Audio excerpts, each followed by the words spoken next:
Muy buenos días a todas, todes, todos, en fin, a todo el mundo. Muy buenos días. Daniel de Abrantes, que está acompañándonos como todos los lunes y los martes aquí en La Brújula, ¿eh? Bienvenidos todos a La Brújula, aquí todos los lunes y los martes de 12 a 14 horas por Radio La Luna AM 1140. ¿Qué tal, Daniel? ¿Qué tal? Buenos días a todos. Bueno, buenos días, Beto Perdomo. Allí está nuestro operador, que la verdad que nos ayuda muchísimo y hace posible que todo esto salga muy bien. Buenos días a todos los que nos mandaron saludos cuando hemos anunciado en el día de hoy a través de las redes que íbamos a tener a Héctor Giuliano a partir de las 12:15 aquí en nuestro programa La Brújula para hablar sobre la deuda, un tema que nos viene acompañando como un fantasma desde 1982 a la fecha, y que la verdad es que mucha gente no sabe muy bien de qué se trata, y le vamos a preguntar al hombre que más sabe en la Argentina sobre este tema, que se llama Héctor Giuliano. Con motivo de la difusión de esto hemos recibido muchísimos saludos y no los voy a poder mencionar a todos porque eso llevaría bastante tiempo, así que voy a elegir uno, Raúl Artelino, que es comunero en la Comuna 5 de Capital, que nos va a estar escuchando y bueno, pero les digo que son muchísimos los saludos que hemos tenido. Buenos días a Radio La Paquita 88.9 allí en Uspallata, Mendoza, y a nuestros amigos Gustavo Figini y Elvio Yadanza, ¿sí?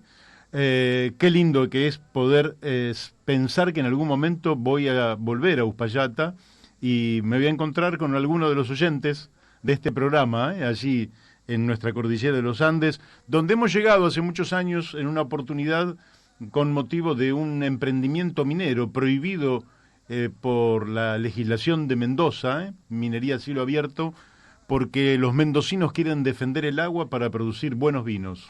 Sí, además hay que recordar que los mendocinos tienen un vínculo muy estrecho con el agua. El agua ha sido una construcción social en Mendoza, aunque parezca mentira. Así es, que viene de antaño y bueno, pero vos sabés que con la minería se sacrifica la calidad del agua. Bueno, buenos días también a Radio Fénix 92.1 MHz en Corrientes Capital, para Corrientes y para Chaco, y un saludo para Mónica Colunga, que me hizo una invitación, Daniel.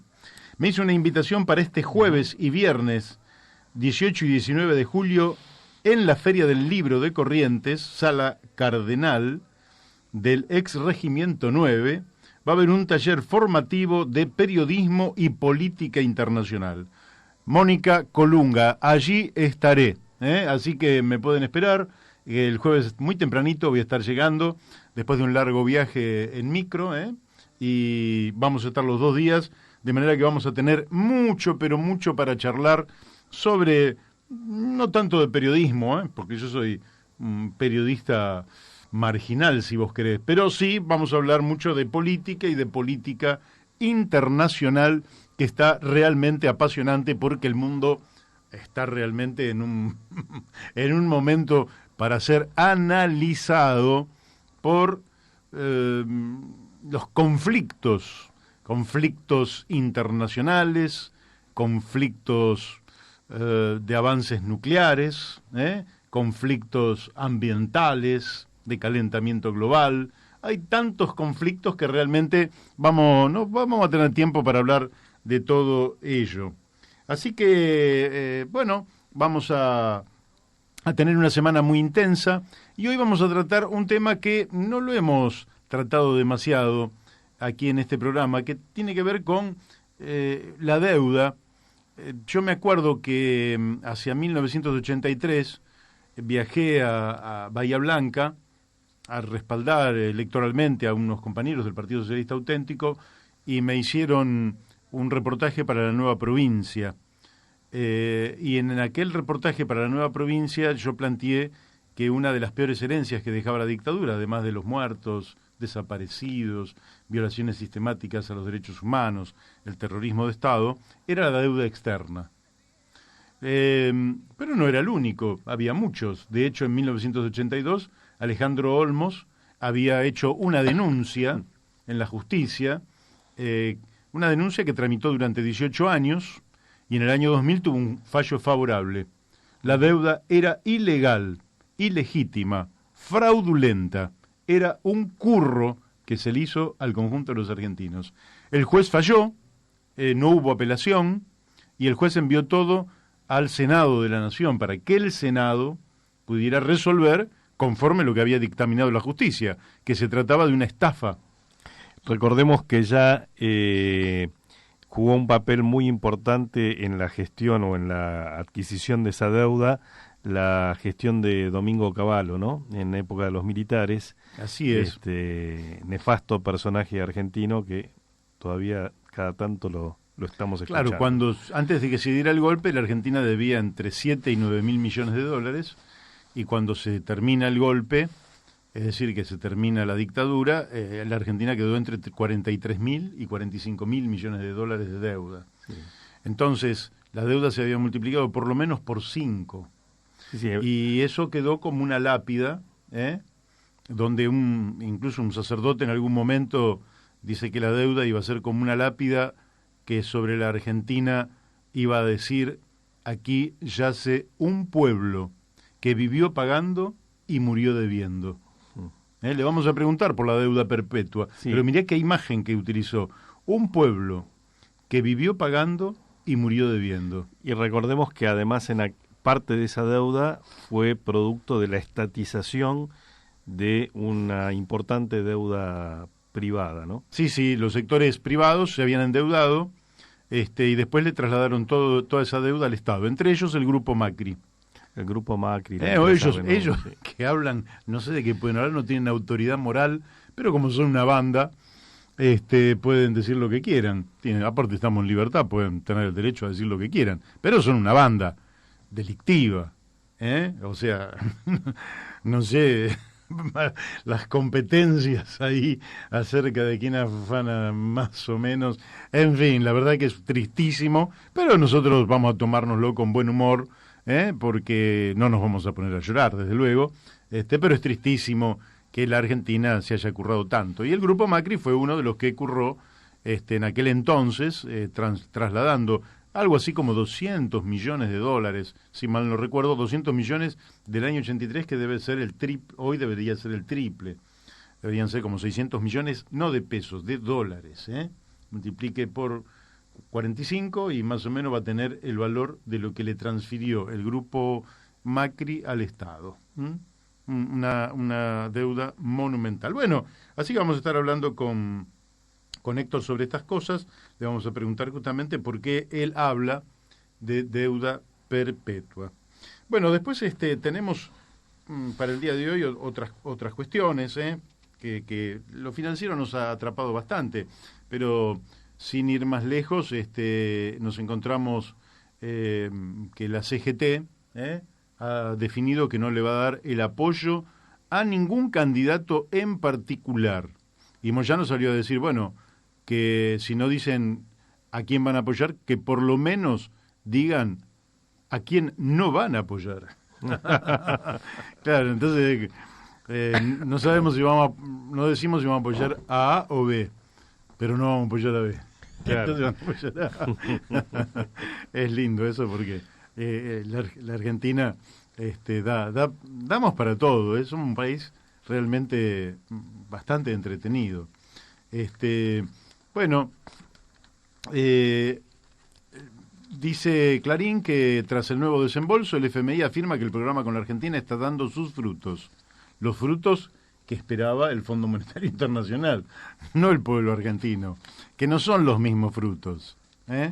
El fondo que espera. El fondo espera justamente que Argentina deba toda la plata que nos prestó, unos 50.000 millones para Macri y apenas 6 o 7.000 millones para el próximo gobierno, y después nos va a decir, bueno, muchachos, tienen que empezar a devolverla.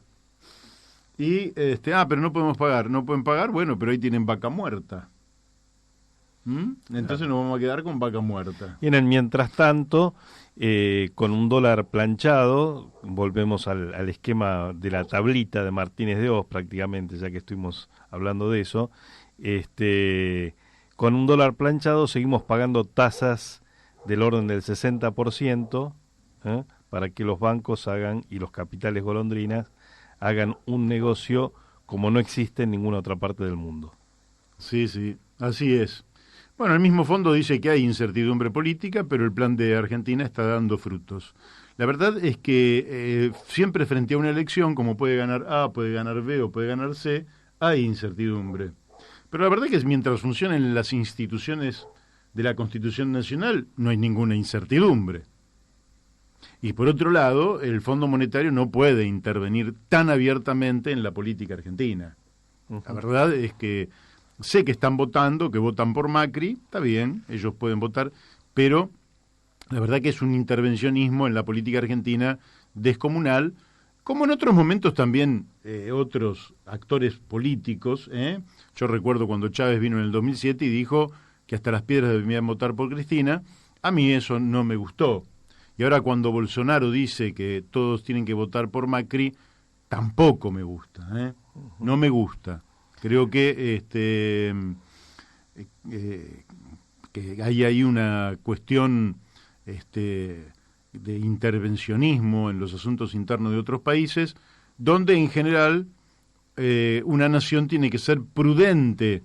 Si en Chile está Bachelet y está Piñera y uno tiene responsabilidades de Estado, uno no puede definirse a favor de uno o del otro. Tiene que dejar que el pueblo chileno defina quién quiere que sea su presidente. Sí, acá estamos viviendo una situación bastante anómala, y es que estamos en presencia quizás de una de las campañas políticas más caras en la historia de la humanidad, porque esta campaña se está financiando con esta estrategia, ¿no?, de mantener el dólar atado, con una inflación que supera el 40% y con tasas siderales, con lo cual en algún momento sabemos que esto se cae y va a generar un problema grave en la Argentina. Así es, pero como todo, como la mirada de la dirigencia política llega hasta las próximas elecciones, entonces nadie se preocupa por el futuro,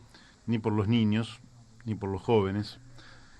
Bueno, creo que ya vamos a estar en contacto con el licenciado. Hola, licenciado Héctor Giuliano, ¿está en línea? Sí, Mario. Sí, ¿cómo le va? ¿Cómo le va? ¿Qué dice? Buen día. Buen día. Está Mario Masitelli, que es el que está hablando, y me acompaña también Daniel de Abrantes, así que le vamos a hacer algunas consultas. Daniel, sí, perfecto, si está a mi alcance.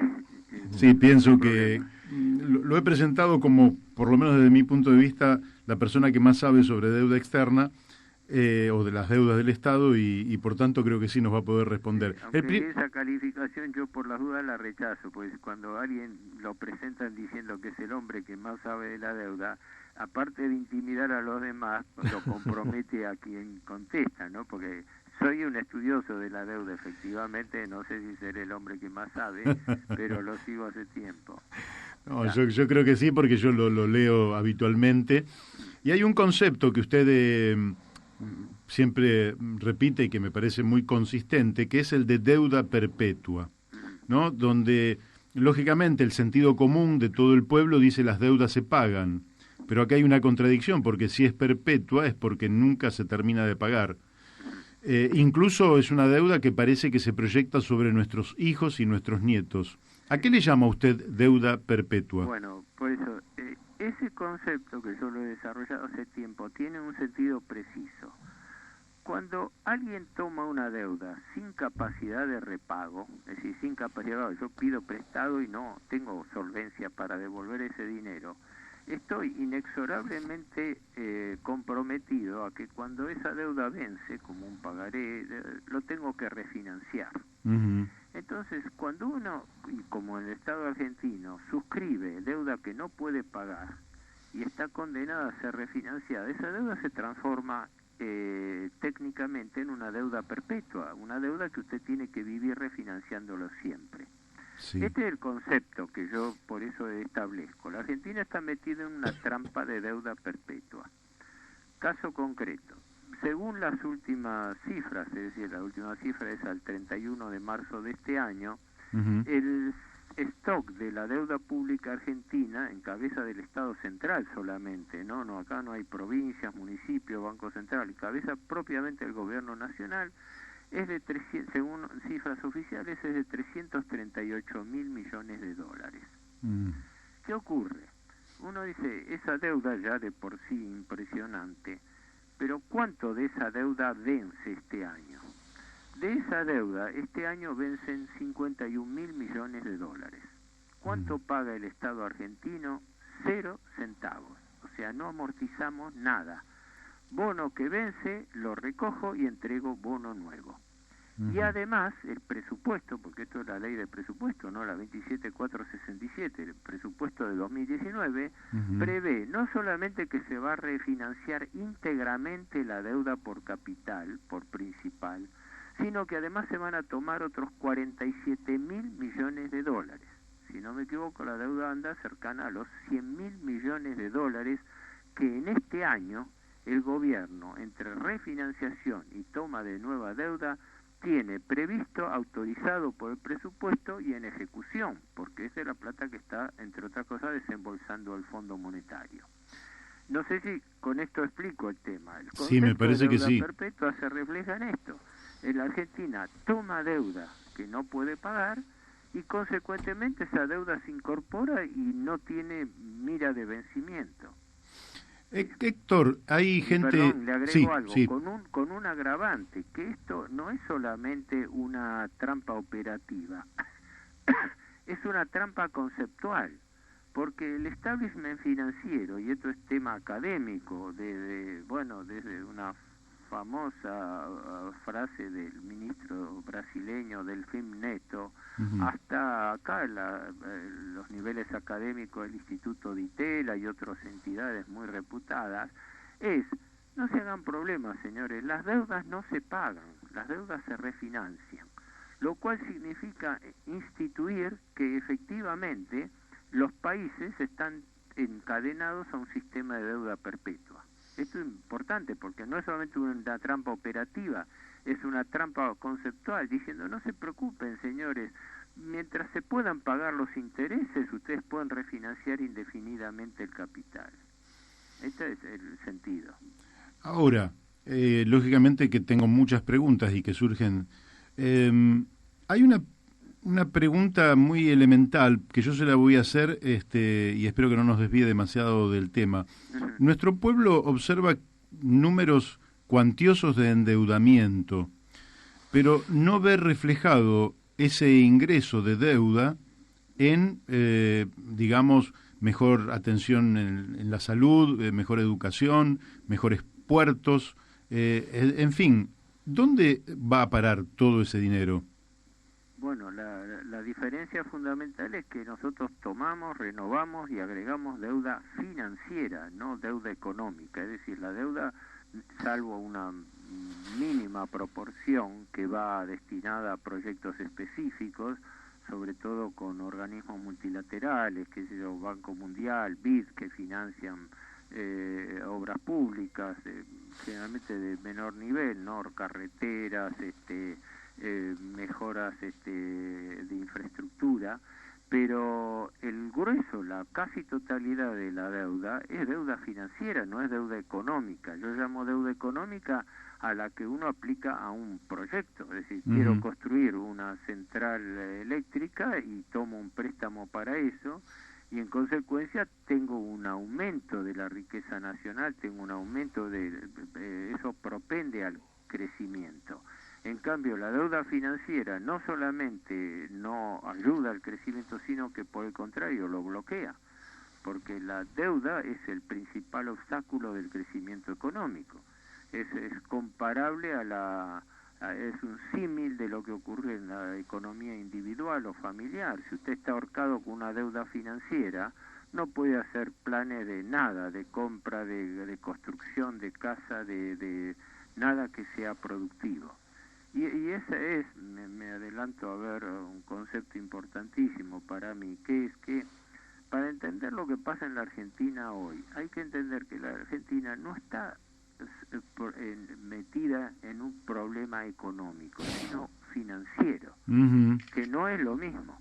Claro. Y esto la gente, es claro, no lo entiende y no se explica la diferencia entre finanzas y economía. Argentina tiene un problema financiero, no económico. En el país toda su potencialidad, se ha dicho hasta el cansancio. La Argentina es un país donde está todo por hacer. Claro. ¿Qué es lo que frena a la Argentina? Y que tenemos un endeudamiento financiero, estamos ahorcados con un préstamo bajo un sistema de usura, porque la usura justamente propende a eso. Esa es para mí la clave de lo que está ocurriendo en la Argentina desde hace largos años, ¿no? Usted mencionó la deuda que supera los 300.000 millones que están en cabeza del Tesoro Nacional. ¿Y cuál es el papel del Banco Central de la República Argentina? Bueno, claro. El Banco Central, yo digo, es la otra cara de la moneda.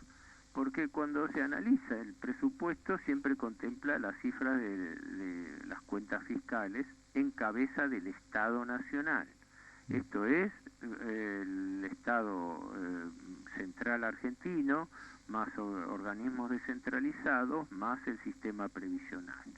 Pero ahí, en esa deuda de los 338.000 millones de dólares, no entra ni el Banco Central, que el Banco Central tiene deudas por el equivalente de 82.000 millones de dólares más.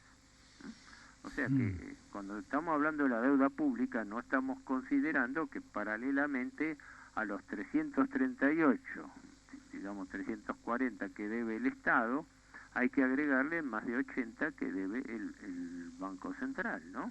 Estamos ya en 420 o 1.000. Y tampoco contempla la deuda de provincias, municipios, empresas del Estado, organismos nacionales, fondos fiduciarios y, aparte, los juicios contra el Estado perdidos con sentencia en firme, que son un agujero negro para las finanzas del Estado. Ni deuda flotante, que es la deuda con proveedores que no se computa. Así que, estrictamente hablando, nosotros no sabemos cuánto debe la Argentina. Lo único que tenemos son tres cifras. La del Estado Central, 338.000 millones de dólares, la del Banco Central, otros 82.000, y un consolidado muy discutible de las provincias por otros 30.000 millones. Quiere decir que la cuenta nos da que hasta ahora la cuenta parcial de endeudamiento público nacional que conocemos está en el orden de 450.000 millones de dólares, más un interrogante que no sabemos porque el gobierno no informa cuánto deben empresas del Estado, municipios. Por ejemplo, los municipios es una cosa importante. Los municipios tienen también deuda pública e incluso deuda externa. Y en ningún lugar se hace público cuánto y cómo deben esos municipios, ¿no? Hay deudas muy importantes por ciudades capitales de provincia, desde Corrientes a Bahía Blanca, desde Rosario hasta Mendoza, y nadie tiene idea. O sea, cuando uno estudia los temas de deuda pública, el primer inconveniente que se encuentra es la falta de información. Esto, no sé si esto por eso responde a la pregunta que usted me hacía, con respecto al Banco Central. Sí. Y el endeudamiento del Banco Central es, en realidad, más grave y más directo que el de endeudamiento del Estado Central. Porque la crisis que estalla el año pasado al gobierno, le estalla, le revienta, no por el lado de la tesorería, que es el gobierno nacional, sino le revienta por el lado del Banco Central. A ver, el Banco Central hoy debe 2 billones de pesos, equivalente a 46.000 millones de dólares, de deudas por LELIC, 1 billón, y que vencen a 7 días y pagan el 60% de interés anual. Tremendo. Y tiene otro billón constituidos por pases pasivos, que son deudas a 1 día de plazo y que pagan una tasa casi equivalente, 58, 59. Es una brutalidad. Quiere decir que el Banco Central está pagando por día 3.400 millones de pesos de intereses. Esta es la sangría que representa. Tremendo. Y esta es la deuda que, para mí, fue la que provocó el pedido de ayuda urgente del gobierno al Fondo Monetario. El Fondo Monetario no solamente vino a salvar al gobierno, vino específicamente a sacar las castañas al fuego del Banco Central, que es lo que para mí fue el detonante de esta crisis que vivimos desde el año pasado y que no se ha solucionado. Ahora no lo han resuelto porque la crisis viene originada en las LEBACs, que tenían unas tasas de interés enormes, pero que eran más bajas que las actuales. Es claro, esa es la gran paradoja. Desactivaron la llamada bomba de las LEBAC, que eran letras a un promedio de 30 días y que pagaban tasas más bajas, desde el 45 al 50%, y las fueron transformando en LELIC, que son letras a 7 días y que pagan más tasa de interés. Llegó hasta el 74%, ahora están en el 60%. O sea, es lo más irracional que se puede hacer en materia financiera, ¿verdad? Usted está ahorcado y resulta que cada vez renueva deuda a menor plazo. Esto se explica primero por la dependencia financiera, que hace que un deudor insolvente, la Argentina está en esa condición, es un deudor insolvente, no puede pagar, vive refinanciando deuda. Es decir, el Banco Central refinancia diariamente más de 200.000 millones de pesos de LELIC. Eso es una locura porque no hay economía pública posible que aguante semejante sangría financiera.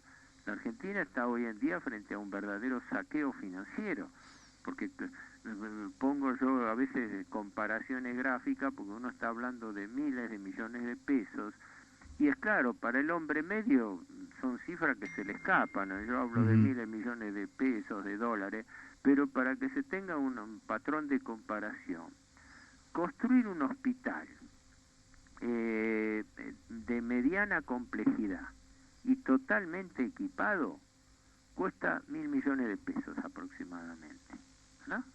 O sea que cuando el Banco Central está pagando 3.400 millones de pesos en un día de intereses, quiere decir que está pagando el equivalente a construir más de 3 hospitales, ¿no? Y creo que si lo traducimos en escuelas nos da más de 30 o 40 o 50 escuelas. Este es el costo alternativo de la sangría de intereses del Estado. Amén de lo que implicaría eso, volcarlo a la actividad productiva, donde hay producción, hay trabajo, mano de obra, hay beneficios, hay riqueza. Esa es la encerrona en que está metida la Argentina y que el actual gobierno ha profundizado, pero aceleradamente, ¿no?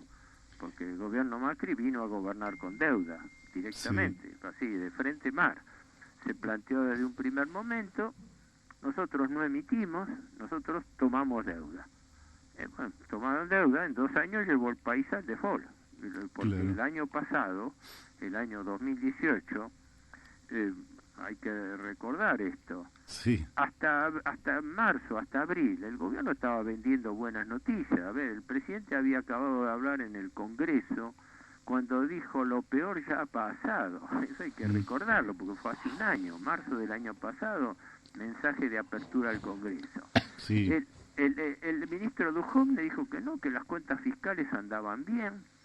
El ministro Caputo, que estaba en finanzas, dijo que después que habían colocado 9.000 millones de dólares en Nueva York, la deuda estaba cubierta este año. El presidente del Banco Central, Sturzenegger, dijo que la inflación estaba bajo control. Todo bien, ¿no? El 8 de mayo, creo que fue, el presidente sale en un discurso de 3 minutos, dice: señores, estamos en emergencia, hay que pedir ayuda urgente al Fondo Monetario Internacional. Y se le pidió al fondo un préstamo récord histórico para el Fondo Monetario y para la Argentina. Entonces, ¿qué pasó? Aparte de que el gobierno estaba mintiendo a la población, porque estaba mintiendo, estaba como ahora, está vendiendo expectativas. A falta de resultados, se venden expectativas. Pero, ¿cuál es la explicación puntual? Y esto salió en los diarios.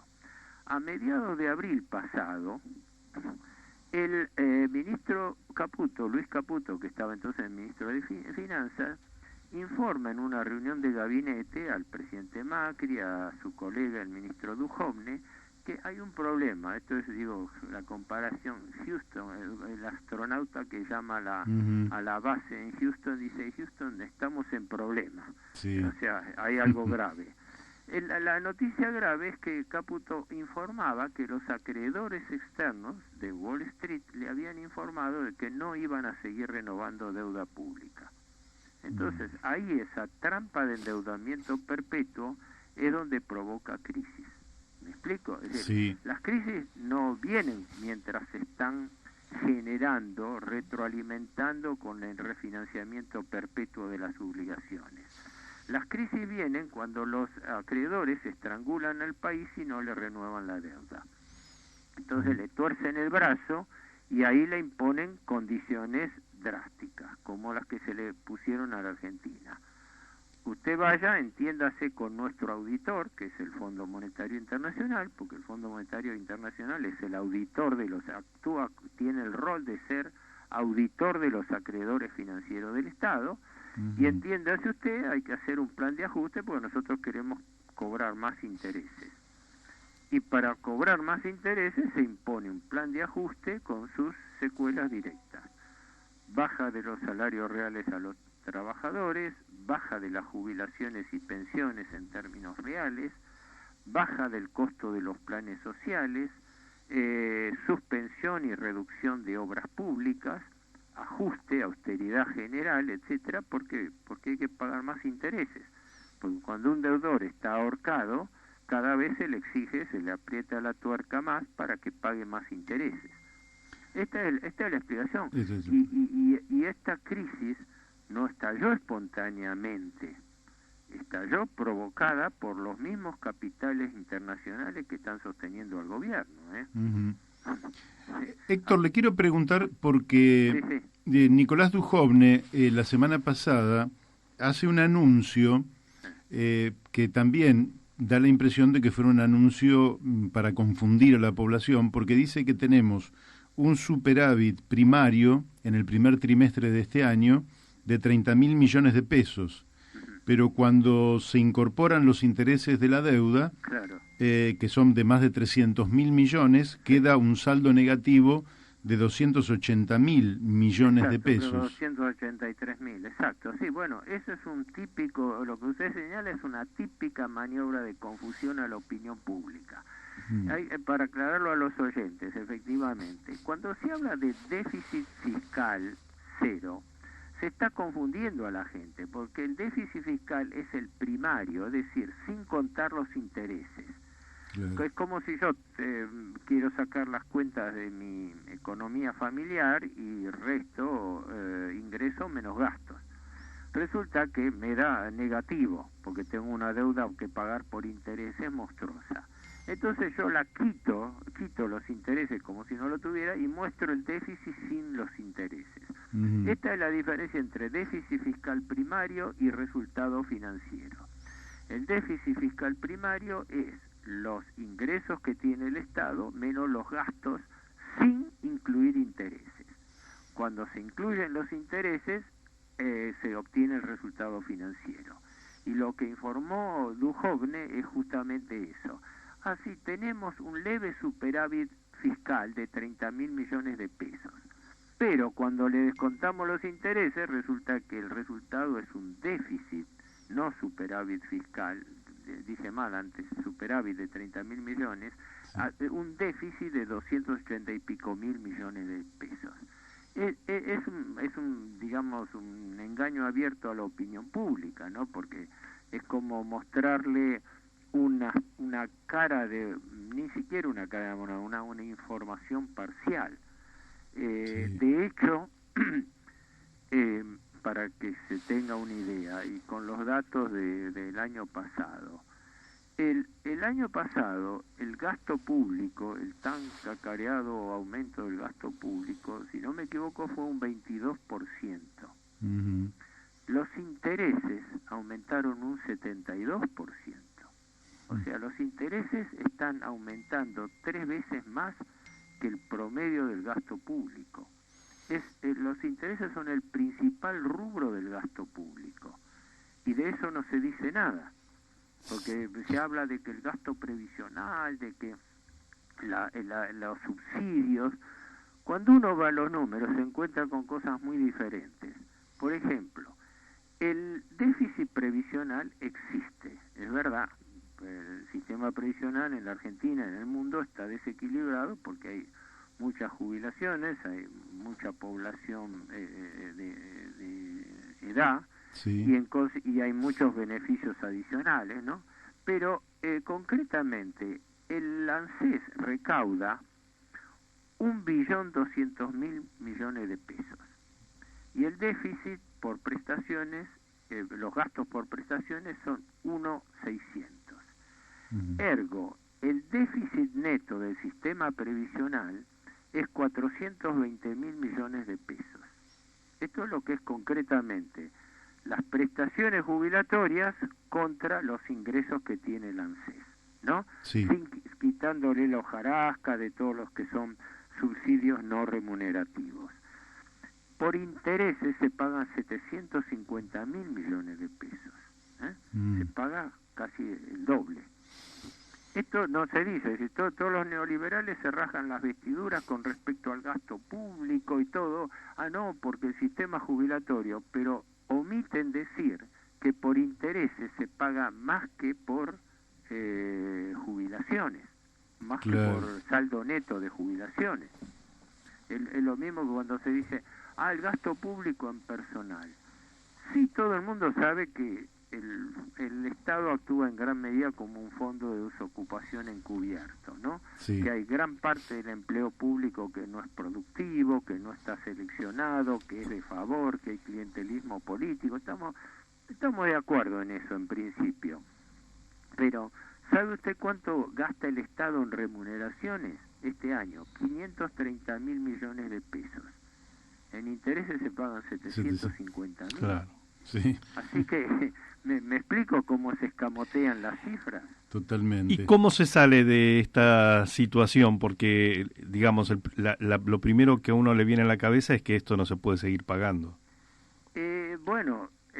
Todas las apuestas del gobierno y del establishment financiero son que se siga pagando, y de hecho, para nuestra desgracia, se sigue pagando, lo cual quiere decir que los sacrificios que se le imponen a la población para poder pagar cada vez más intereses persisten.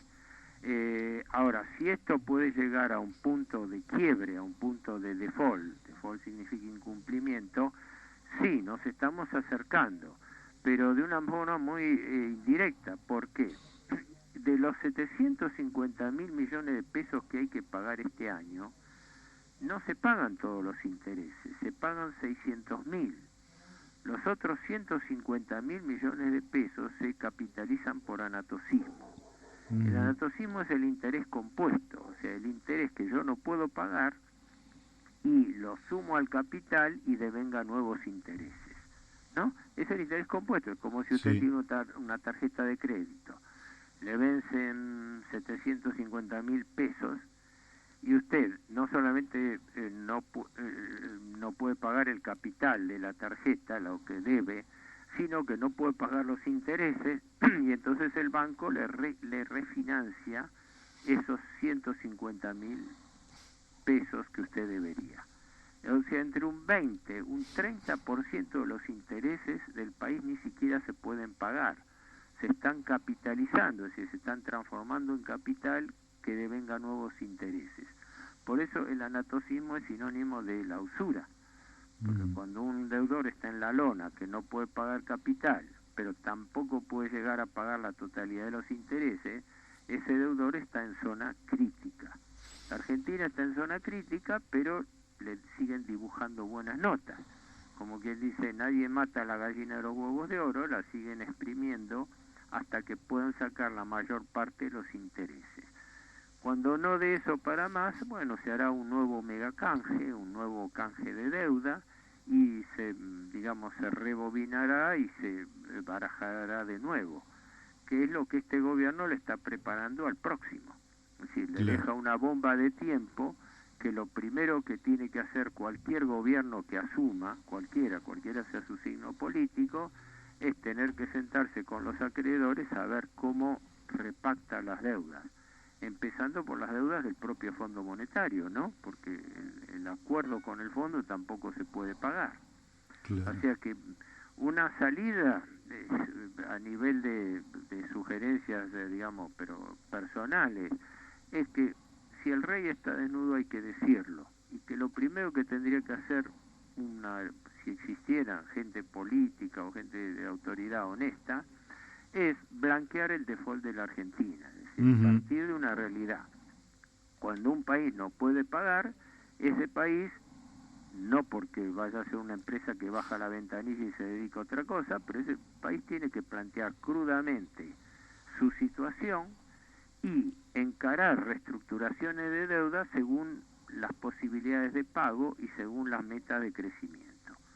Porque, caso contrario, la economía financiera va a seguir sujetando indefinidamente a la economía productiva. ¿Me explico? Es decir, Sí, claro. todo el mundo se llena, no todo el mundo, mucha gente se llena la boca diciendo, la regla es que las deudas se pagan con crecimiento, no con ajustes. Sí, eso es fácil decirlo, pero en la práctica se está haciendo exactamente lo contrario. La única forma de poder establecer eso sería, primero y principal, blanqueando el default.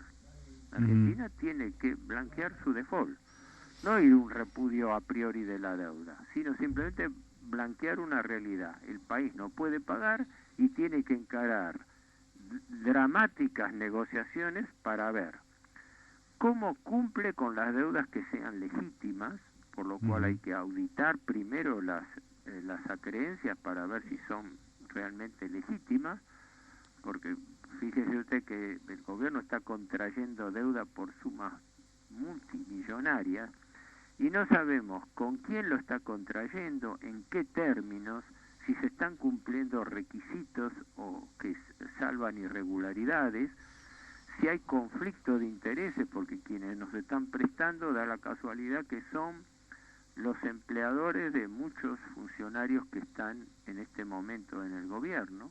Así que hay mucho que hablar. Sí, claro. No estamos hablando de auditar la deuda histórica de 20 o 30 años atrás, sino de esto que está pasando en este momento. No solamente no estamos hablando, no. La deuda histórica, aclaremos bien, tiene dos grandes capítulos.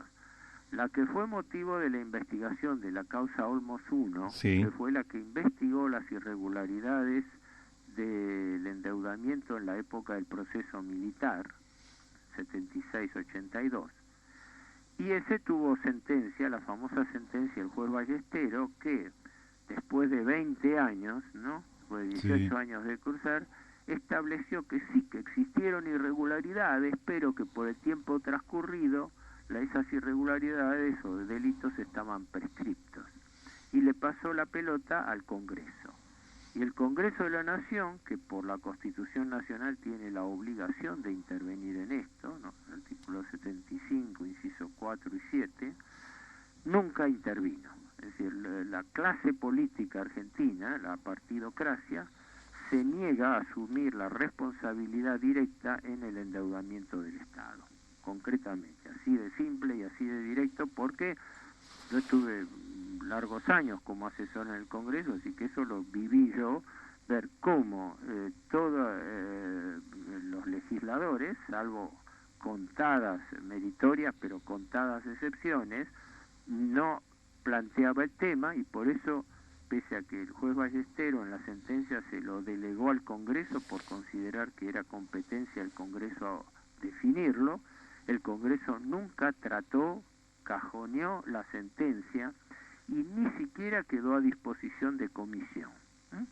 En ese momento el que recibió el expediente fue el entonces diputado Gualini, que era presidente de la Comisión de Presupuesto, y nunca jamás la sometió siquiera a tratamiento en comisión. Y todos los que lo sucedieron hicieron lo mismo. Así que la cosa está cajoneada. Eso fue la causa Olmos 1, pero Olmos tuvo la previsión de hacer una segunda denuncia, que era el endeudamiento producido después del gobierno militar.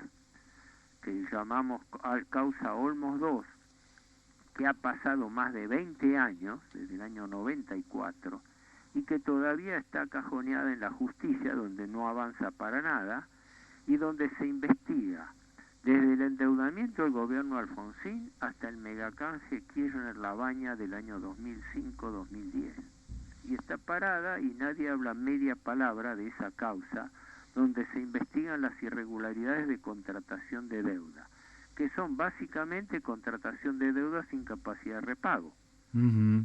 Cuando usted toma deuda que no puede pagar, está incurriendo ya en una irregularidad de partida. Yo, por ejemplo, he hecho muchas veces la pregunta, a ver, la Argentina tomó este préstamo récord con el Fondo Monetario de casi 57.000 millones de dólares, ¿verdad? Claro. Préstamo récord para el fondo y préstamo récord para la Argentina. ¿Dónde está la demostración de la capacidad de pago de la Argentina para devolver esa deuda? No existe. No existe. ¿No? Entonces, ¿qué significa que un funcionario firme una deuda sin capacidad de repago? Para más, con algo más irritante, digámoslo claramente, si este gobierno en junio del año pasado no recibía esta ayuda extraordinaria del Fondo Monetario Internacional, ¿qué hacía? Tenía que irse en helicóptero como de la Rúa. Es decir, fue la manifestación fáctica del fracaso de la gestión económica y financiera del gobierno, provocada por una crisis de deuda. Lo que pasa es que el gobierno, como se dice vulgarmente, zafó endeudándose con el Fondo Monetario para poder completar su mandato. Caso contrario, este gobierno se tendría que haber ido, se tendría que haber renunciado por ineptitud y por corrupción, porque contratar deuda sin capacidad de repago y luego ser víctima de esa capacidad de repago es culpa del gobierno, eso no es culpa de una situación heredada, ¿no? El gobierno estuvo endeudando al país a un promedio de 40.000 millones de dólares por año. Y por el lado del gobierno y paralelamente por el lado del Banco Central. No, uno se da manija con estos temas porque son una afrenta a la racionalidad, ¿no? Es decir, si esto es notable esto, todos los voceros del establishment, ¿no?, viven comparando la ineptitud oficial contrapuesta a la racionalidad privada, ¿no? Y resulta que cuando los neoliberales llegan al poder, como en este caso, hacen las maniobras más irracionales financieras que nadie haría en la actividad privada, ¿verdad? Claro. Salvo que uno esté pensando en el vaciamiento de la empresa, tienen deuda a una empresa sabiendo que no va a poder pagar sus deudas. Bueno, eso hacen los funcionarios neoliberales del Estado. Una consulta. Sí. El pueblo argentino vivió con bastante dolor toda la, digamos, todo el proceso donde sale a la luz el robo en la obra pública y, bueno, las distintas inconductas de distintos funcionarios en la Argentina. Ahora, cuando esto salga a luz, porque acá hay alguien que se beneficia, esto está claro, ¿sí? Y acá hay funcionarios que están actuando con dolo, es decir, con dolo y en función de un beneficio concreto económico. Esto tiene proporciones inimaginadas en cuanto a las cifras que estamos hablando. Sí, mire, si hacemos un cálculo muy grosero, yo creo que la corrupción macrista solamente en materia de endeudamiento supera con creces toda la corrupción kirchnerista en materia de manejo de dineros públicos. Claro. Desde ya, la culpa de uno no excusan a la del otro, pero quiero decir, medido en magnitud, estamos hablando como nada de miles de millones de dólares. Es decir, estamos hablando de un gobierno que ha colocado deuda a 100 años.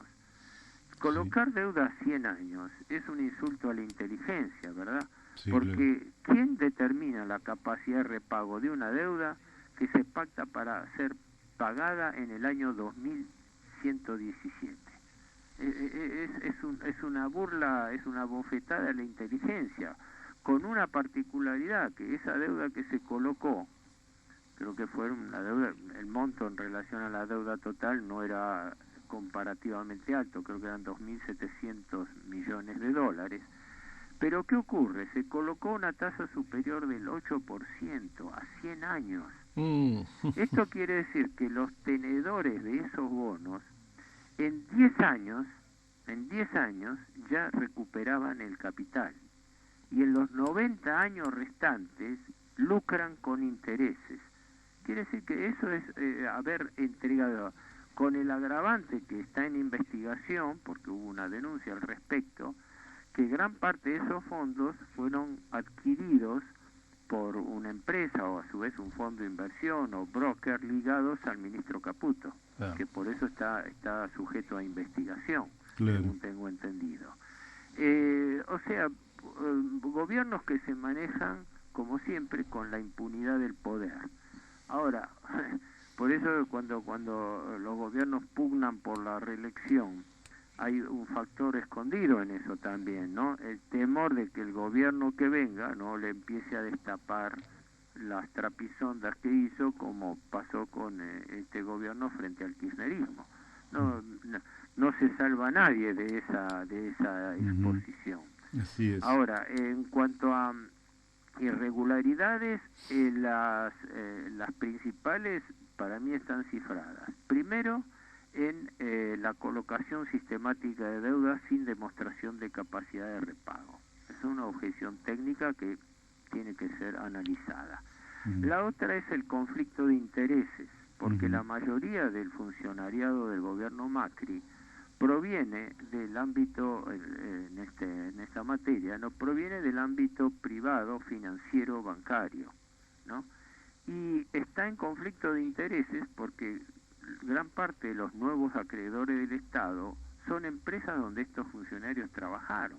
A ver, los principales bancos prestamistas o colocadores de deuda o canalizadores de deuda argentinos son la banca Morgan y el Deutsche Bank, entre otros, también el Citibank, el Santander. Pero el anterior ministro Prat-Gay fue funcionario durante años de la banca Morgan en Inglaterra, también lo fue Luis Caputo. Luego Luis Caputo viene acá y es presidente de la filial del Deutsche Bank en la Argentina. Los principales funcionarios, Bausili, los distintos funcionarios del Estado, provienen del staff de bancos internacionales con los cuales ahora el país no solamente se está endeudando, sino que le está delegando la facultad de colocar deuda argentina. O sea, cuando se hace una obra pública, se tiene que ser muy escrupuloso en todo el mecanismo licitatorio. En cambio, de las licitaciones de deuda pública no se habla nada y algunas se hacen por contratación directa. La gran parte de esas operaciones de endeudamiento son por contratación directa. Así que no existen garantías de transparencia, no existen garantías de que no haya irregularidades.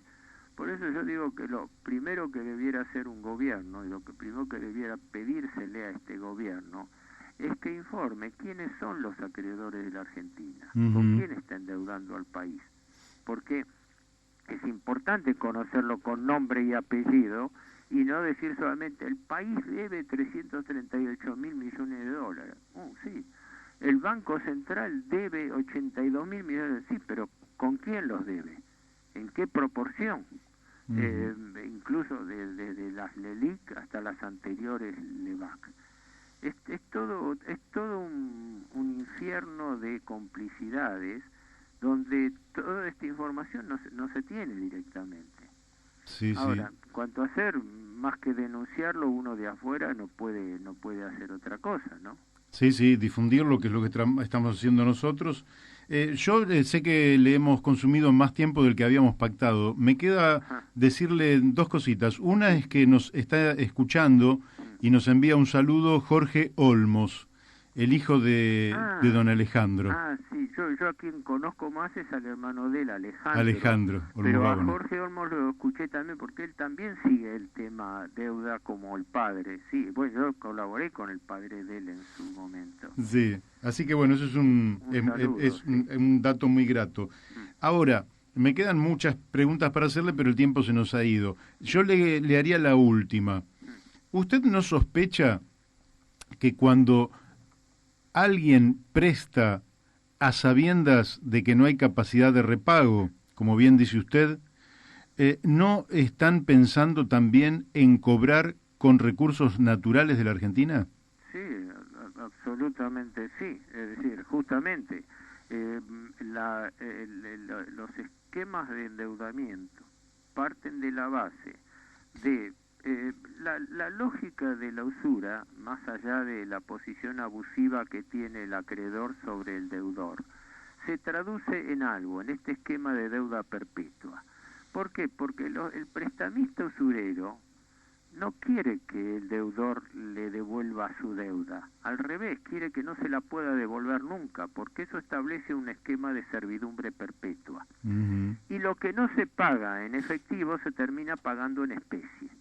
Por eso las concesiones que cada vez avanzan más sobre los recursos naturales, algunos hipotizan la hipótesis de canje de deuda por territorio, pero esas medidas irritativas difícilmente se lleguen a plantear, pero sí en forma directa también, a través de las concesiones. Por eso las concesiones, vaya a ver usted, las concesiones de Vaca Muerta, de petróleo en la plataforma continental, de minería en la zona cordillerana,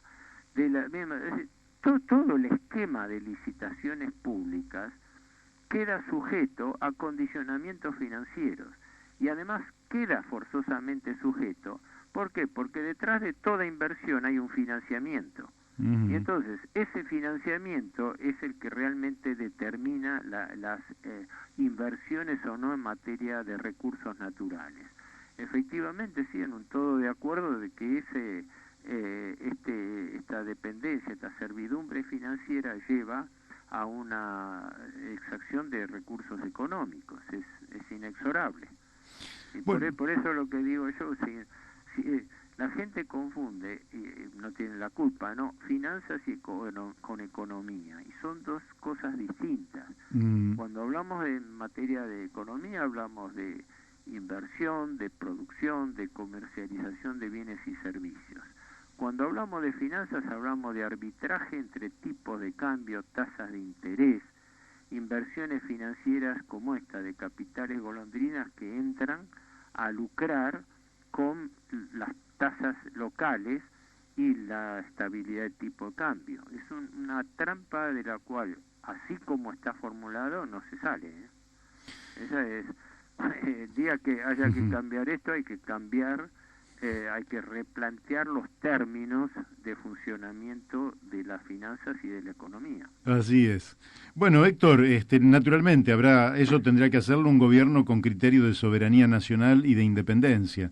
Sí. Pero no parece que estuviéramos tan cerca, por lo menos para los próximos años. No, porque le digo lo último para no entretenerlo más de la cuenta, pero acá hay una falsía. Se dice que la incertidumbre política está provocando esta crisis financiera, incertidumbre financiera, y yo creo que es exactamente al revés. Claro. Que dada la crisis financiera provocada, hay incertidumbre política, ¿me explico? Es decir, tratan de echar la culpa a una clase política inepta, que en realidad está desayunándose de lo que ocurre todos los días, porque le están condicionando al gobierno, una frase oportuna que leí el otro día, ¿no? Dice, el 11 de agosto vota la gente, pero el 12 de agosto votan los mercados. Sí. Porque ahí están esperando el resultado de las elecciones para ver a qué fuerza apoyan, si va a haber una corrida cambiaria, si suben o bajan las tasas de interés. Y es así como las finanzas mandan sobre la economía, ¿no? Así es. Bueno, le agradezco muchísimo, bueno, Héctor. Espero haberle sido útil. Pero muy útil. Y yo creo que la claridad suya es inigualable. Así que le mando un fuerte abrazo y le agradezco. Estamos en contacto. Suerte. día, gracias. Buen día. Bueno, hemos hablado con el licenciado Héctor Giuliano, un especialista, un verdadero auditor en el tema de la deuda externa, desde mi punto de vista, el hombre que más sabe sobre deuda externa en la Argentina. Bueno, seguimos aquí en La Brújula, ¿eh? Nosotros somos optimistas, pero los números son los números, ¿eh? Y la verdad es que todo este tema se ha manejado de una manera, todo este tema del endeudamiento se ha manejado en forma corrupta, irresponsable y antipatriótica. Esta es la realidad. Por eso me alegra mucho que nos haya enviado un saludo Jorge Olmos, hijo de don Alejandro Olmos, que fue un patriota extraordinario, de una humildad, al mismo tiempo de una inteligencia y de un patriotismo y valentía admirables, porque en plena dictadura, es decir, todavía estaba la dictadura cuando hace la denuncia sobre la deuda, entendiendo que esto es lo que hay que entender, No es la deuda que usted toma para agrandar su casa o para mejorar su comercio o para mejorar su industria trayendo un bien de capital, la deuda comercial, que yo estuve muchos años en el comercio y uno tiene una permanente deuda comercial. No se trata de eso. Lo que don Alejandro Olmos entendió es que se trataba de un mecanismo de dominación y sumisión y saqueo de la Argentina. Es decir, lo que había que entender detrás de una deuda, porque la deuda en la Argentina tiene la particularidad, lo hablábamos recién con Héctor Giuliano, de que es financiera, no está en ningún lado, Daniel. Porque vos decís, no, mirá, tomamos una deuda y fíjate el puerto que tenemos, fíjate los aeropuertos que tenemos, fíjate los ferrocarriles que tenemos, fíjate las escuelas que tenemos, los laboratorios en las escuelas, fíjate cómo están los hospitales, fíjate, no hay nada. Es decir, debemos, porque hay un mecanismo muy corrupto, que es el mecanismo de la deuda externa, que es una forma no de sacarle las riquezas a un país sobre la base del ejercicio de la violencia, como se hizo, por ejemplo, en Medio Oriente con algunos países. Hubo que invadirlos para tomar su petróleo y después ponen gobiernos títeres para seguir el formato, pero le toman su petróleo a través de medios violentos. Acá no, acá te endeudan. Lo que tienen que encontrar son gobernantes que los encontraron con Martínez de Oz, los encontraron con Cavallo, los encontraron con otros, y ahora los vuelven a encontrar, que se endeuden irresponsablemente a tasas de interés enormes, de manera tal que asumimos deudas que son impagables. Esto lo entendió don Alejandro Olmos ya en 1982, con mucha claridad hizo la denuncia. Para los que no saben, ese juicio duró 18 años, y en ese juicio transitó Martínez de Oz, todos los presidentes de los bancos centrales, del Banco Central durante todos esos años, los ministros de Economía, todos pasaron por ahí, y se dictaminó que estábamos frente a un fraude. Y sin embargo es la deuda que lamentablemente nuestro Congreso nunca quiso auditar, aunque la Constitución Nacional así lo manda. Por eso es interesante, ¿quién manda más, el capital financiero o la Constitución Nacional? Porque la Constitución Nacional, que debería mandar más que el capital financiero, le impone al Congreso de la Nación auditar, y todo lo que tiene que ver con la deuda lo tiene que tomar el Congreso, de manera que cuando un presidente quiere tomar deuda, no lo puede hacer a través del ministro de Economía o del ministro de Finanzas. No, tiene que pasar por el Congreso. Cuando pasa por el Congreso tiene que decir, bueno, yo quiero $1.000 millones, y tiene que explicar para qué quiere esos $1.000 millones. En cambio, cuando pasa por el ministro de Finanzas no explican nada a nadie.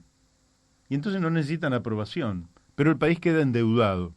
Y ahora la Argentina tiene una deuda que va a caer como un meteorito, primero algunas partículas durante el 2020 y después finalmente en el 2021 la parte gruesa del meteorito que va a producir realmente situaciones muy difíciles. Para lo cual,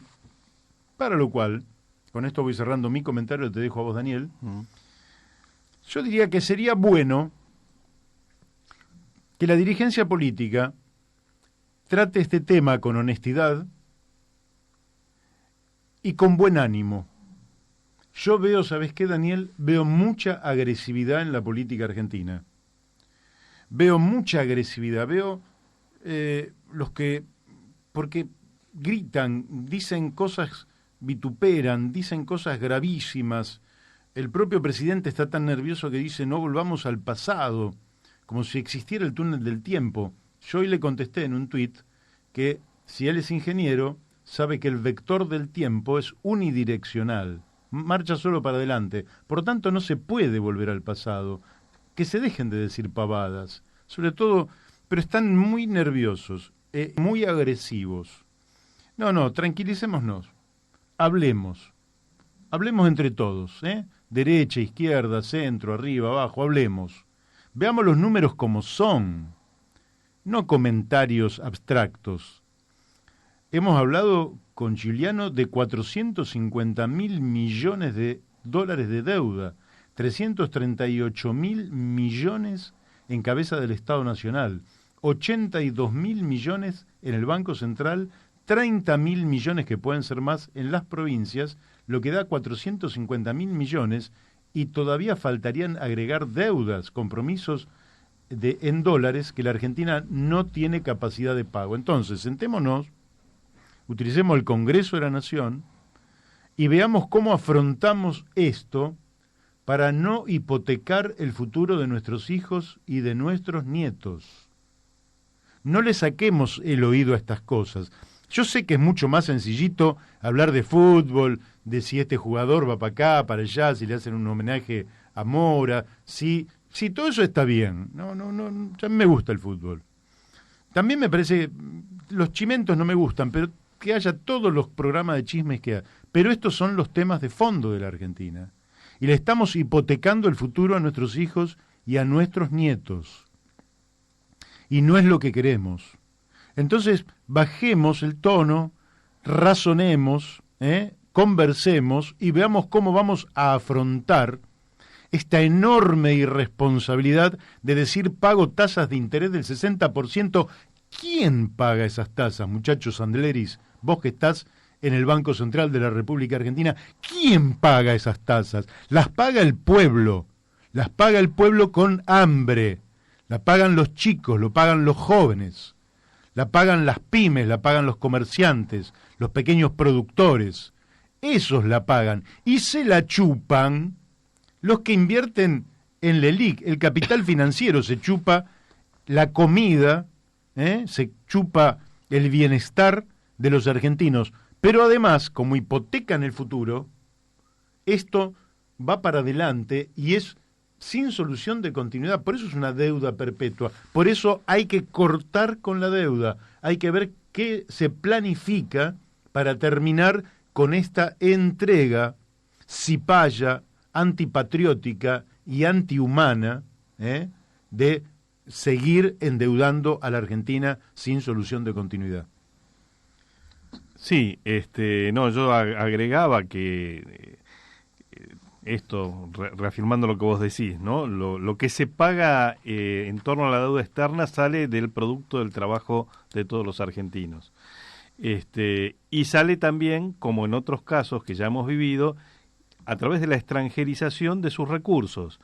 Por eso se regala la empresa telefónica, que se paga con bonos basura, se regala o se entrega a la empresa de gas, se entrega, que entre paréntesis, mi padre, un jubilado, recibió la última factura, 8.000 pesos de gas, ¿sí?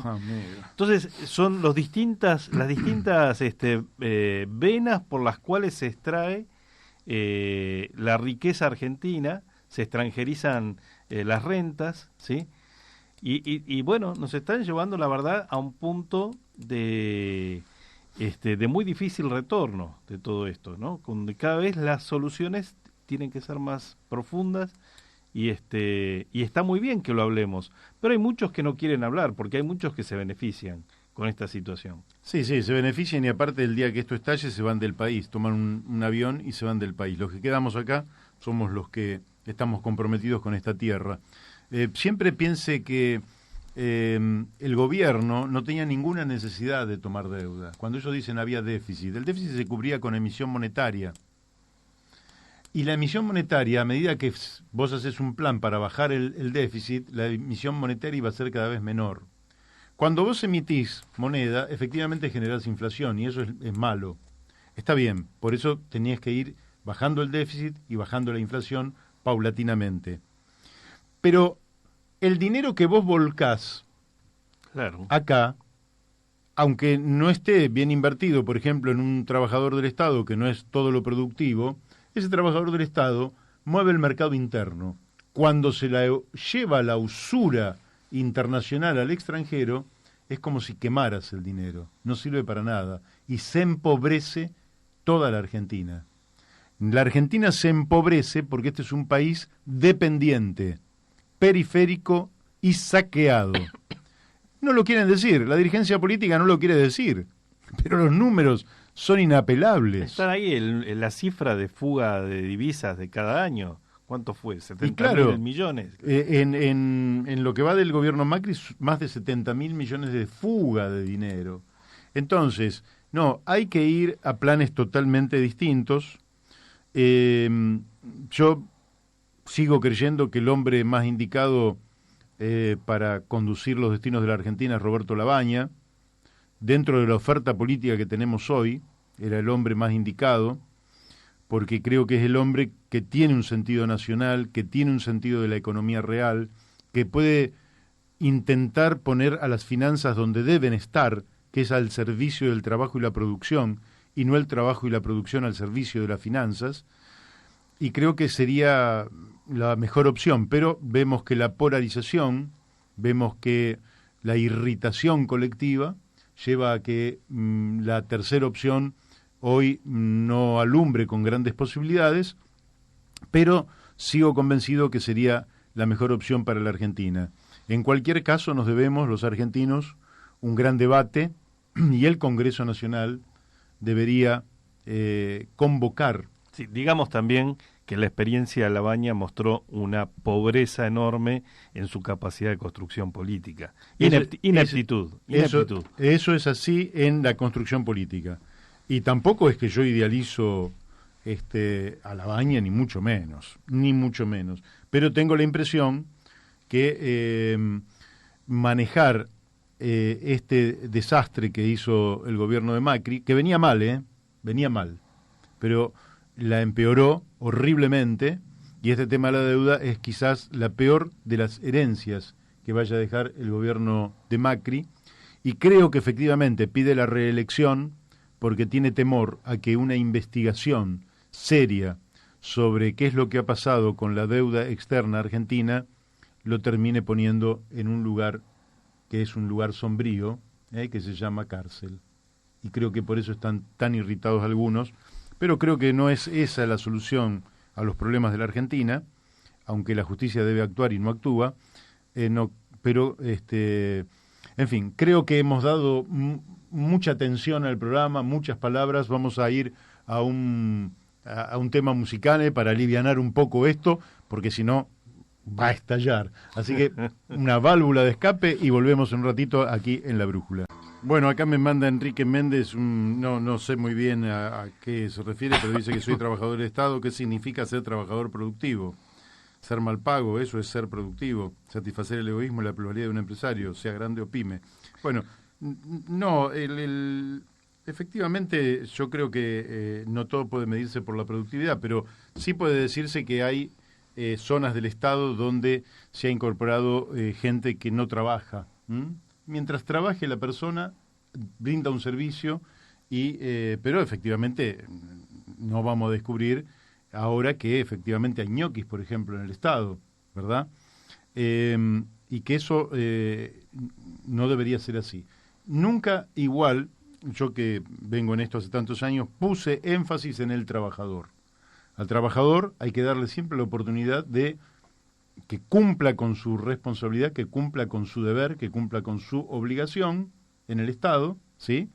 Y que brinde un servicio a la comunidad. Puede ser más productivo o menos productivo, pero que le brinde un servicio a la comunidad. Todos los estados del mundo son verdaderas máquinas que hacen funcionar a la sociedad. Es decir, por lo menos en el tiempo histórico que nos toca vivir y desde hace más de 100 años, los estados han ido ganando espacio en la sociedad y más o menos son 1/3 de la economía. Cuanto más eficiente es un estado, mejores servicios brinda al menor costo, más eficiencia le da al conjunto de la economía, más eficiencia tiene la nación en su conjunto y eso le permitirá al pueblo de esa nación vivir con mejor calidad de vida, ¿sí? De todas formas, creo que hay otro tema, Daniel, que es difícil de abordar por radio, pero que tiene que ver con la industria 4.0 y que tiene que ver con todas las modernas tecnologías. Uh-huh. Porque lógicamente que nosotros todavía estamos viendo los primeros rasgos de lo que se viene en esta transformación científico y tecnológica que estamos viviendo y que es tremenda.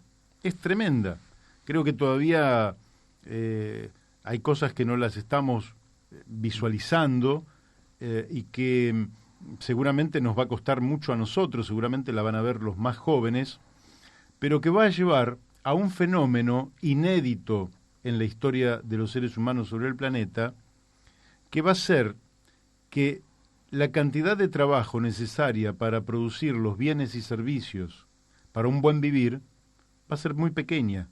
La cantidad de trabajo necesaria para producir los bienes y servicios para la vida va a ser muy pequeña.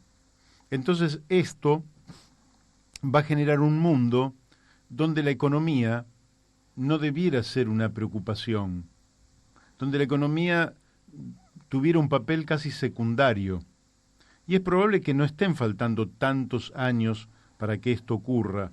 Es decir, para que la sociedad con poco esfuerzo produzca los alimentos, la vestimenta, el abrigo, el hábitat, ¿no? La vivienda, la infraestructura. ¿Por qué? Y bueno, porque se va perfeccionando los medios de producción.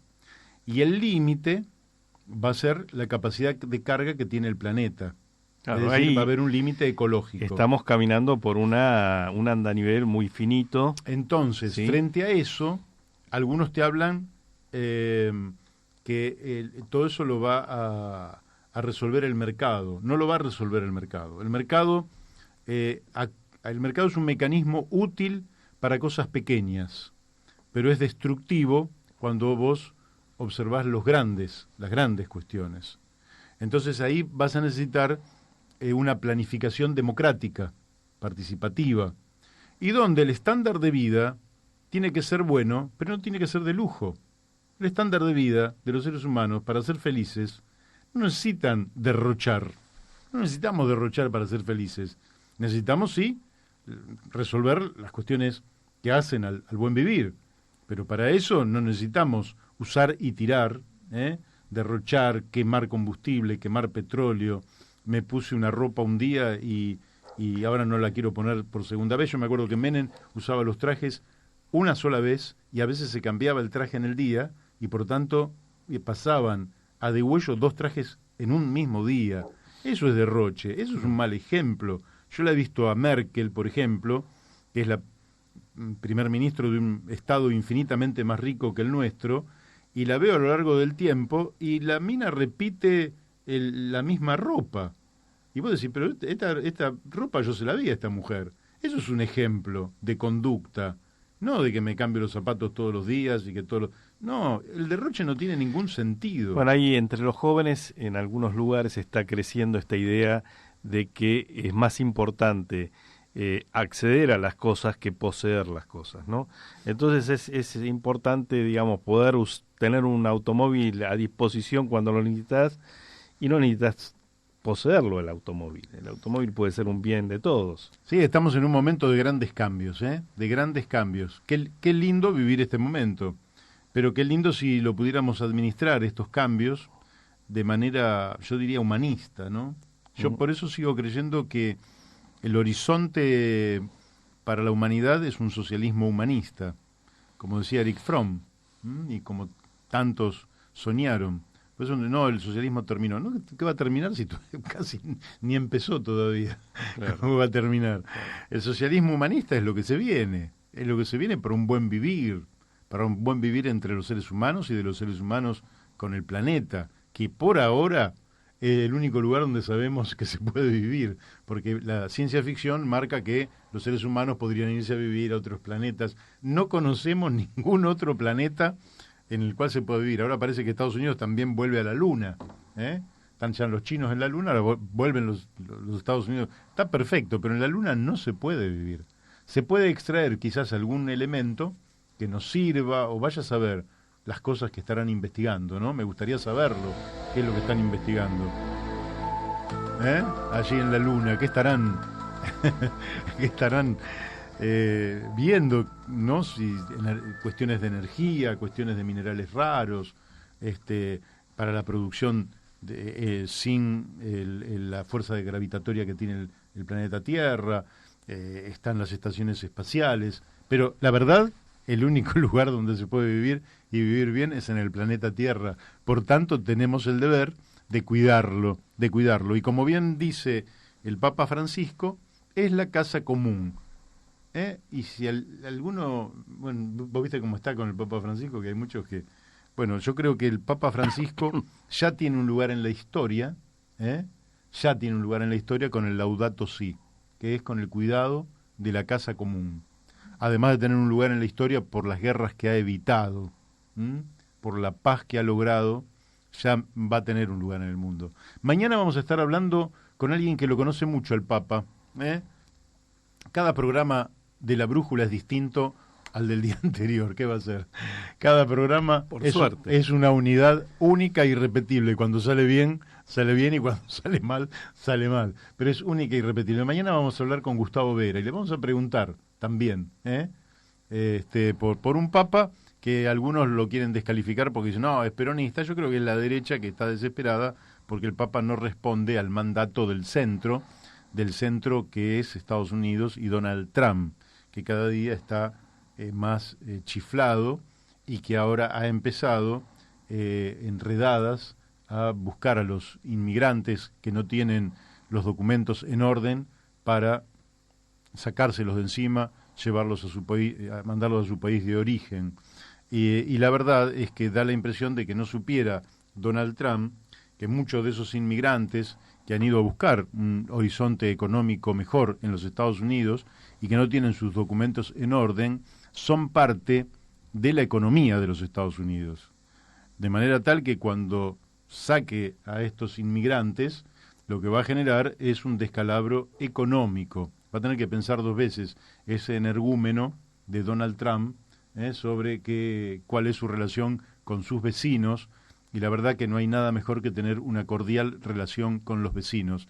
En lugar de pensar en un muro con México, debería estar pensando en cómo van borrando esa línea divisoria entre los países, porque en definitiva me parece que desde el punto de vista administrativo las fronteras tienen sentido, tienen gran sentido. No nos olvidemos que 30 millones de mexicanos viven en Estados Unidos. Sí, claro. Si vas a sacar a los mexicanos, se cae la economía de los Estados Unidos. Y que además Estados Unidos es un país construido por inmigrantes. Así es. Entonces, y aparte porque somos todos habitantes del mismo planeta, muchachos. Están muy buenas las naciones y nosotros somos patriotas y defendemos a la Argentina, pero no en detrimento de ningún ser humano que habite o que haya nacido en cualquier lugar del planeta Tierra. Esto no lo dice Daniel de Abrantes o Mario Masitelli, lo dice la Constitución Nacional. Claro. Es decir, en ese sentido, parece que a veces nos olvidáramos que hemos sido un país líder en el humanismo en el mundo.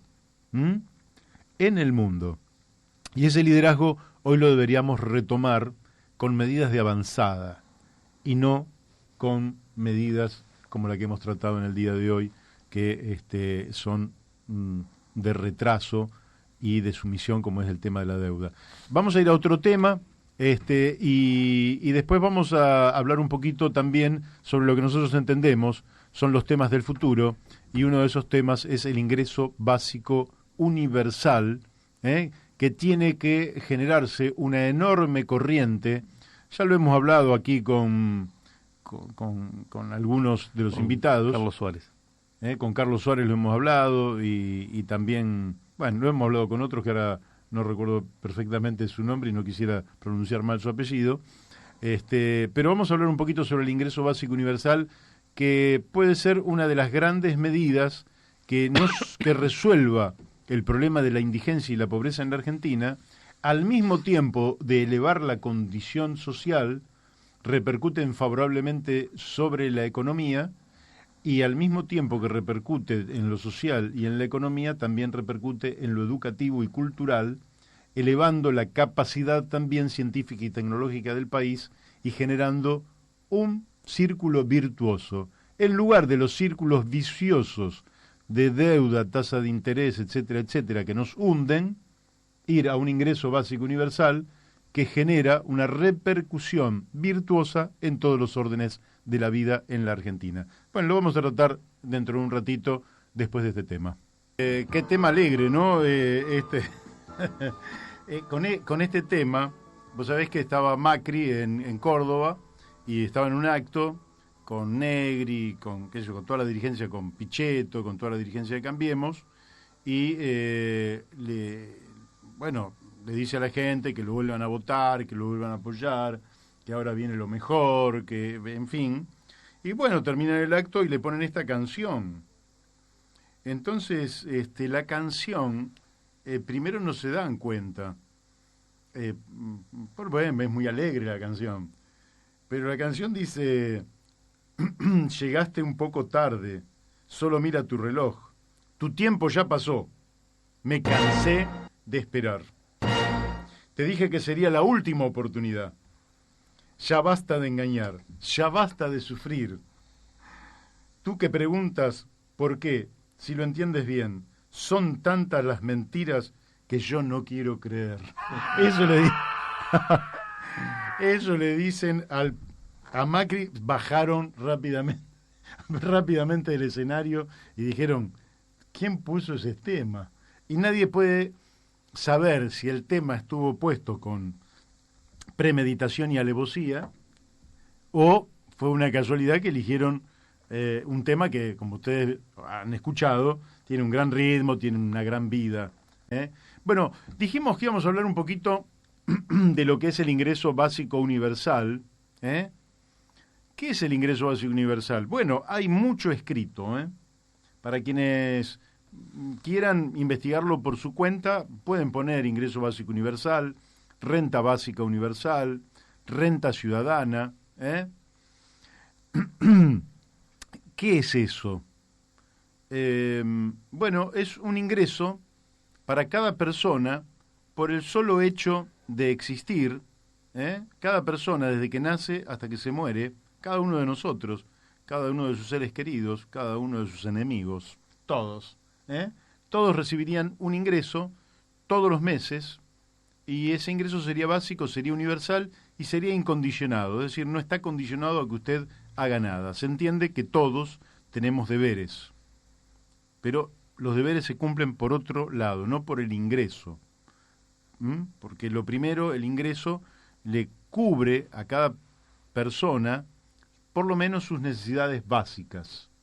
Exacto. Eso es un ingreso básico universal. Entonces,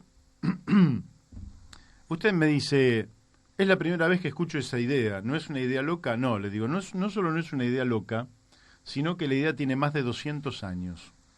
Y en esos 200 años hay gente de izquierda que la defiende, y hay gente de derecha que la defiende, y hay gente de centro que la defiende.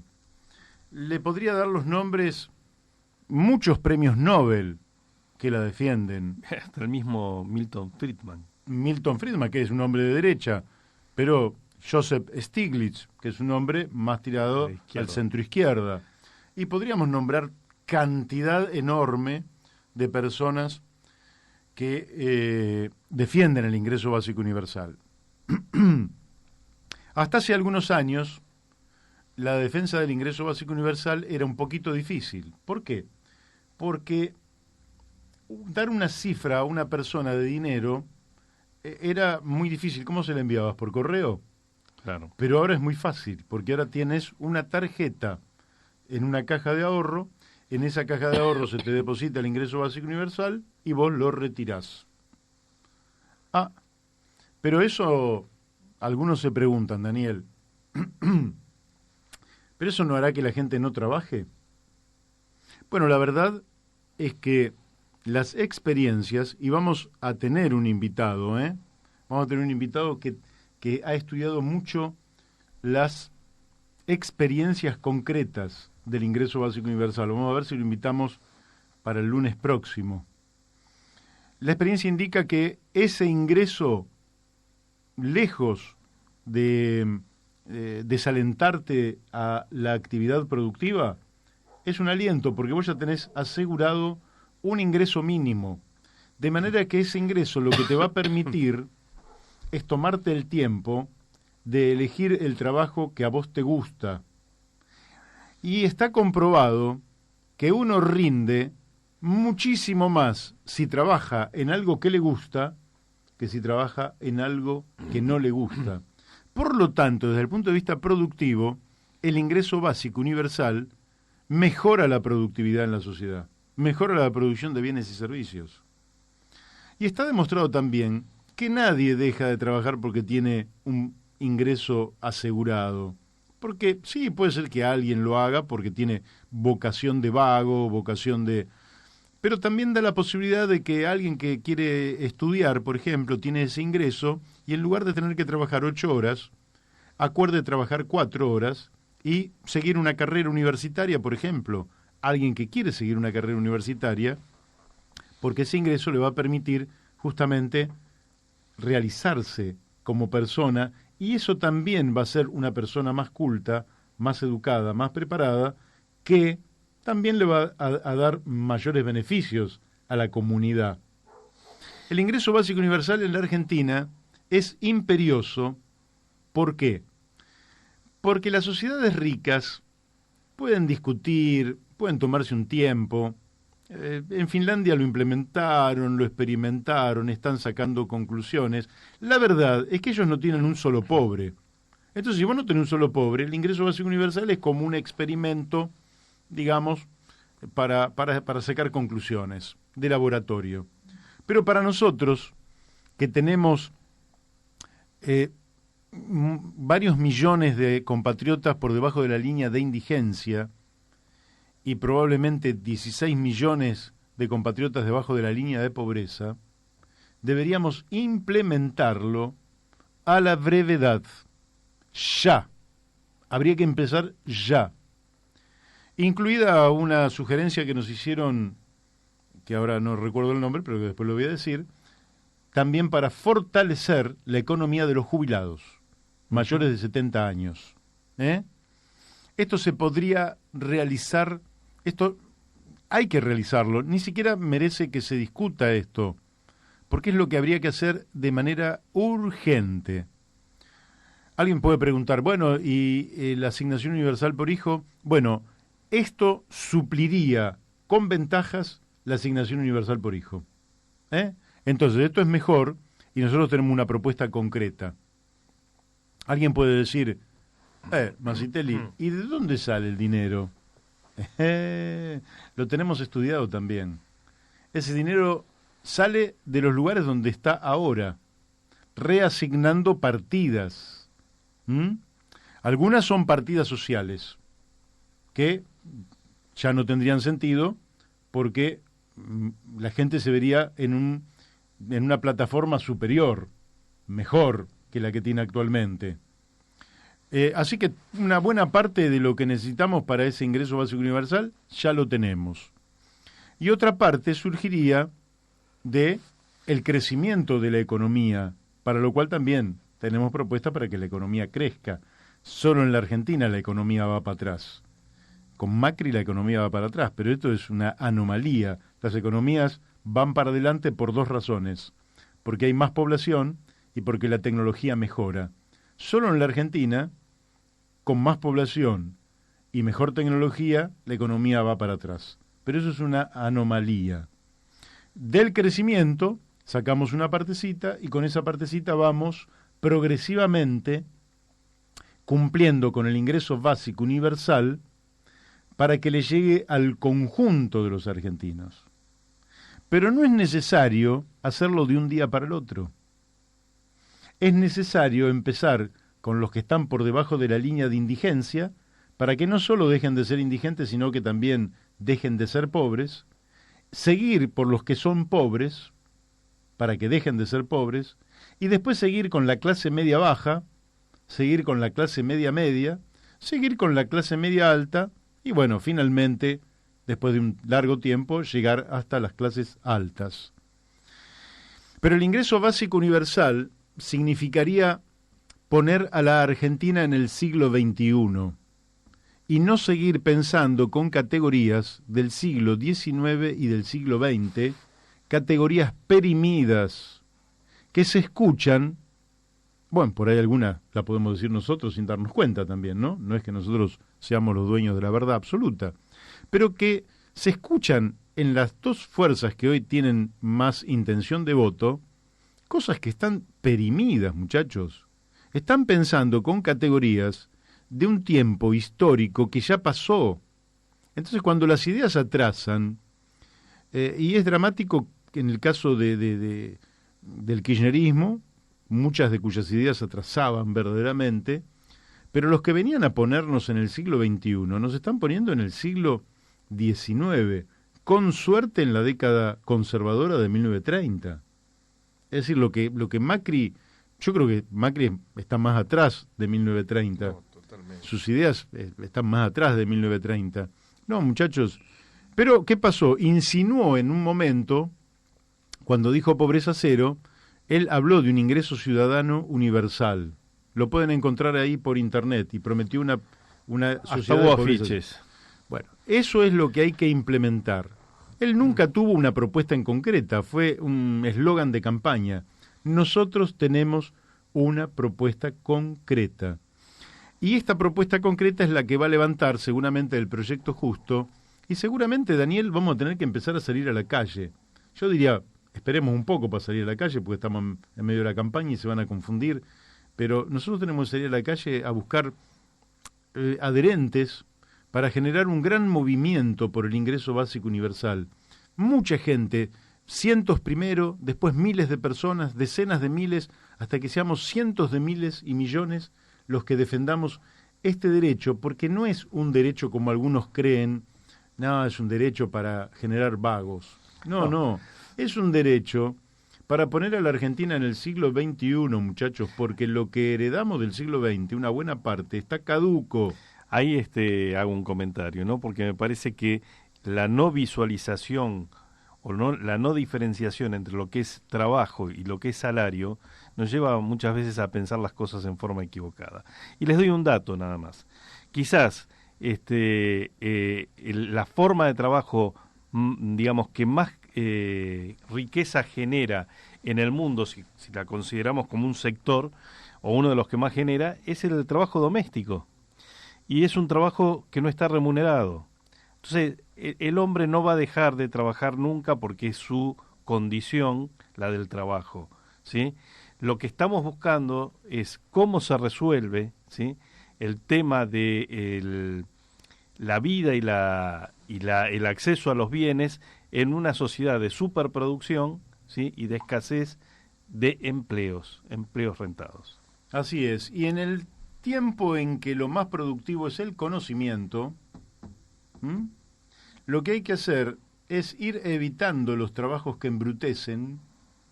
En la era de la inteligencia artificial no vamos a agarrar el pico y pala como solución de esto. No, el pico y pala puede ser, ¿sabes para qué? Para el jardín de tu casa o para, qué sé yo, por ahí hay que hacer una cloaca.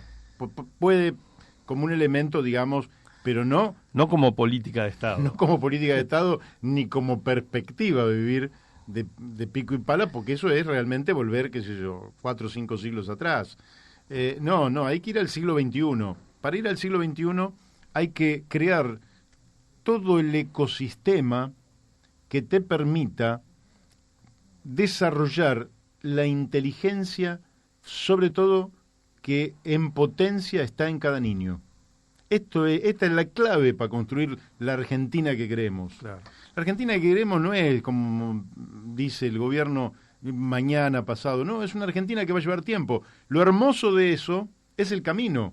La Argentina soñada, seguramente los que ya pisamos algunos años, no sé si la veremos. Pero no importa, porque lo que sí queremos ver es el camino. Y si nosotros hacemos bien el camino, entonces eso, una vez que está lanzado, Argentina es un país donde la vida puede ser un disfrute inigualable, o igualable en otras latitudes, pero donde realmente se pueda vivir excelentemente bien. De eso se trata. Entonces, el proyecto Justo abraza el ingreso básico universal e intenta hacer de esta bandera un movimiento. ¿Por qué? Porque es el paso número 1 de ese camino. Porque si vos tuvieras que decir la piedra basal de las sociedades en el siglo XXI, ¿cuál es? Es justamente el piso de dignidad material y espiritual que tiene cada persona para poder desarrollar todas sus potencialidades. Y de eso se trata, porque al desarrollar sus potencialidades, las personas se realizan, y al realizarse, son felices y hacen la vida más feliz a todos los que lo rodean. Y no hay otro misterio, ¿eh? Solo se trata de vivir, pero de vivir con dignidad y de honrar la vida, como dice Eladia Blasquez, honrar la vida. Y para honrar la vida en la Argentina necesitamos un ingreso básico universal que se implemente, y para que se implemente no lo podemos esperar de políticos que mienten, de promesas falsas, incumplidas. Lo tenemos que tomar nosotros como pueblo y llevarlo como bandera. Y entonces algún día el Congreso Nacional, y espero que sea en cortísimo plazo, vaya a dar a luz a una ley de ingreso básico universal. Bueno, hemos terminado en el día de hoy aquí con La Brújula, por Radio La Luna, AM 1140. Nos estamos encontrando mañana a partir de las 12, y ya le adelanto que vamos a tenerlo a partir de las 13 a Gustavo Vera, que vamos a hablar del Papa Francisco y de las cuestiones sociales y morales que atañen a la Argentina, y muchísimo más, porque mañana viene un programa todavía mejor que el de hoy. Hasta mañana, chau. Chao, hasta mañana.